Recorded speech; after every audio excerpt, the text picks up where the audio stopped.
और चलिए बढ़ते आगे सियासी गलियारे से इस वक्त की बड़ी खबर आपको बता दें।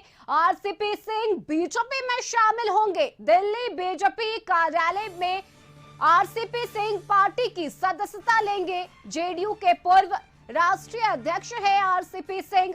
वहीं मोदी मंत्रिमंडल में केंद्रीय मंत्री भी आरसीपी सिंह रह चुके हैं और आज आरसीपी सिंह बीजेपी में शामिल होंगे। तो ये सियासी गलियारे की सबसे बड़ी खबर इस वक्त आपको बता दें। दिल्ली बीजेपी कार्यालय में आरसीपी सिंह पार्टी की सदस्यता लेंगे। जेडीयू के पूर्व राष्ट्रीय अध्यक्ष रह चुके हैं, इसके साथ ही पूर्व केंद्रीय मंत्री आरसीपी सिंह आज बीजेपी में शामिल होंगे। और संपादक अशोक मिश्र हमारे साथ जुड़ गए हैं। अशोक जी, बहुत बड़ी खबर है ये सियासी गलियारे से, और अब आरसीपी सिंह बीजेपी में शामिल हो रहे हैं। बिल्कुल, देखिए रश्मि, सबसे बड़ी बात यह है कि आरसीपी सिंह जदयू के पूर्व राष्ट्रीय अध्यक्ष रह चुके हैं, केंद्रीय मंत्री रह चुके हैं और मुख्यमंत्री नीतीश कुमार के काफी करीबी रहे हैं। लगभग 2 दशक से ज्यादा समय तक उन्होंने मुख्यमंत्री नीतीश कुमार का साथ दिया है और लगभग 12 वर्षों तक वो राज्यसभा के सदस्य भी रहे, पार्टी के राष्ट्रीय अध्यक्ष भी रहे।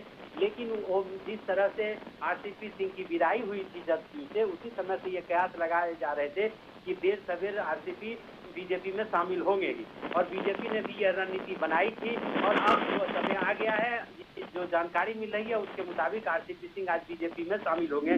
वो बीजेपी के राष्ट्रीय कार्यालय यानी कि दिल्ली में केंद्रीय नेताओं के समक्ष शामिल होंगे। दूसरी बात है कि आरसीपी की ही शिष्या रही हैं सुहेली मेहता, जो जदयू की प्रवक्ता रही हैं और परबत्ता विधानसभा चुनाव से जिन्होंने चुनाव भी लड़ा था जदयू की टिकट पर, तो सुहेली मेहता को एक तरह से कह लीजिए कि आज वो भी बीजेपी में शामिल होंगे और वो पार्टी के प्रदेश अध्यक्ष सम्राट चौधरी के समक्ष शामिल होंगे। तो वैसी स्थिति में आप ये कह लीजिए कि आरसीपी सिंह दिल्ली में और उनकी शिष्या जो है, उनके साथ रहने वाले जो नेता हैं, वो आज पटना में शामिल होंगे। आरसीपी ने एक रणनीति के तहत की है, पटना में भी वो शामिल हो सकते थे, लेकिन चूंकि वो केंद्रीय स्तर के नेता रहे हैं इसलिए वो दिल्ली में शामिल हो रहे हैं।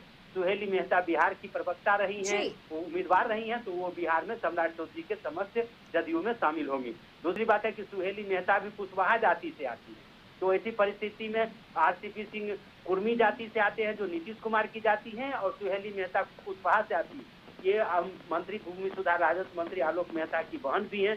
तो कोयरी और कुर्मी जो समीकरण है, लव कुछ समीकरण है, उसके तहत ही बीजेपी ने रणनीति बनाई है और इन दोनों को आज पार्टी में शामिल किया जाएगा। जी बिल्कुल बिल्कुल अशोक जी। और साथ ही अगर हम उस दिन को याद करें जब आरसीपी सिंह जेडीयू से अलग हुए थे, उस वक्त कई सारे आरोपों के साथ आरसीपी सिंह जो है अलग हुए थे। जेडीयू ने पार्टी तोड़ने का, साथ ही कई अलग अलग आरोप लगाए थे आरसीपी सिंह के ऊपर, और उसी वक्त से ये चर्चा थी कि आगे आरसीपी सिंह बीजेपी में शामिल होंगे। हालांकि उस वक्त तो उन्होंने इनकार किया था, लेकिन अब आखिरकार वो बीजेपी के साथ ही जा रहे हैं। बिल्कुल, देखिए आरसीपी पर यही आरोप जदयू के नेताओं ने लगाया था, तो उनके बीजेपी के नेताओं से साठगांठ है, संबंध है, और इसलिए जदयू नेतृत्व के फैसले के खिलाफ वो केंद्रीय मंत्रिमंडल में शामिल हुए।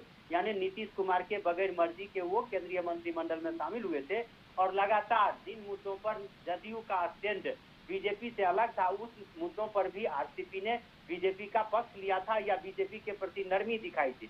इसलिए नीतीश कुमार ने उनको जदयू से बाहर किया था। लेकिन उस समय चूंकि आप देख रहे हैं कि उस समय कोई चुनाव नहीं था, तो ऐसी परिस्थिति में आरसीपी को भी धैर्य रखने के लिए कहा गया बीजेपी नेतृत्व की ओर से वेट एंड वॉच। और अब आरसीपी को जिस तरह से लिया जा रहा है, आप कह सकते हैं कि 2024 के चुनाव की जो तैयारी बीजेपी कर रही है, उसमें वह नीतीश कुमार का जो वोट बैंक है, उस वोट बैंक में पूरी तरह से सेंधमारी करने का उसने प्लान बना लिया है। और इसी के तरह सम्राट चौधरी को सबसे पहले अध्यक्ष बनाया गया, पहले विधान परिषद में विरोधी दल का नेता बनाया गया, फिर प्रदेश अध्यक्ष की कमान सौंपी गई है। अब आरसीपी सिंह को अगर बीजेपी में शामिल किया जाता है, तो एक तरह से कहिए कि सम्राट चौधरी, आरसीपी, जो उपेंद्र कुशवाहा जैसे लोग जो कभी नीतीश के पुराने सिपह सलार रहे हैं, वो लोग मिल करके नीतीश के खिलाफ ही प्रचार करेंगे, और इसका लाभ बीजेपी को उम्मीद है कि उसे मिलेगा। बिल्कुल, यानी कि अशोक जी, एक तरफ सीएम नीतीश कुमार विपक्षी एकता में जुटे हुए हैं, तो वहीं दूसरी तरफ बीजेपी अब धीरे धीरे करके आगे बढ़ रही है और सीधे सेंधमारी की जा रही है वोट बैंक पर।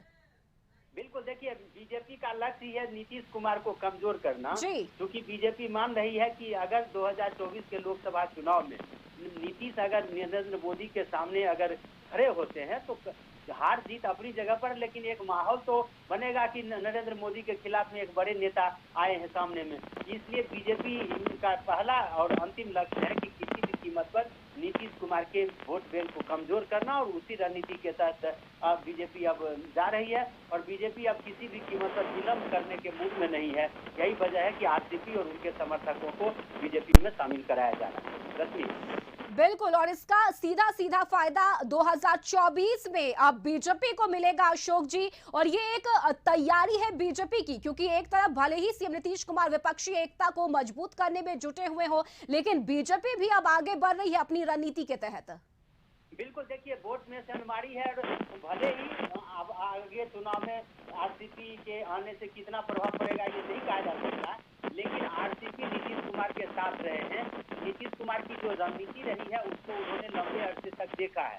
दूसरी बात, वो नालंदा जिले से आते हैं, जो नीतीश कुमार का गृह जिला, वो नीतीश कुमार की जाति से भी आते हैं। तो ऐसी परिस्थिति में कह सकते हैं कि अगर कुछ भी नुकसान होगा तो नीतीश कुमार को ही होगा, और बीजेपी का लक्ष्य भी यही है।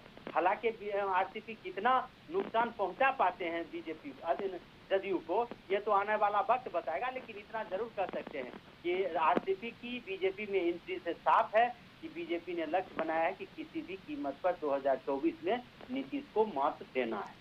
रश्मि, बिल्कुल, लेकिन जिस तरह से आरसीपी से बीजेपी में शामिल हो रहे हैं अशोक जी, ये एक बहुत बड़ी खबर है सियासी गलियारे से भी, और अब इससे बिहार में हलचल भी मच जाएगी।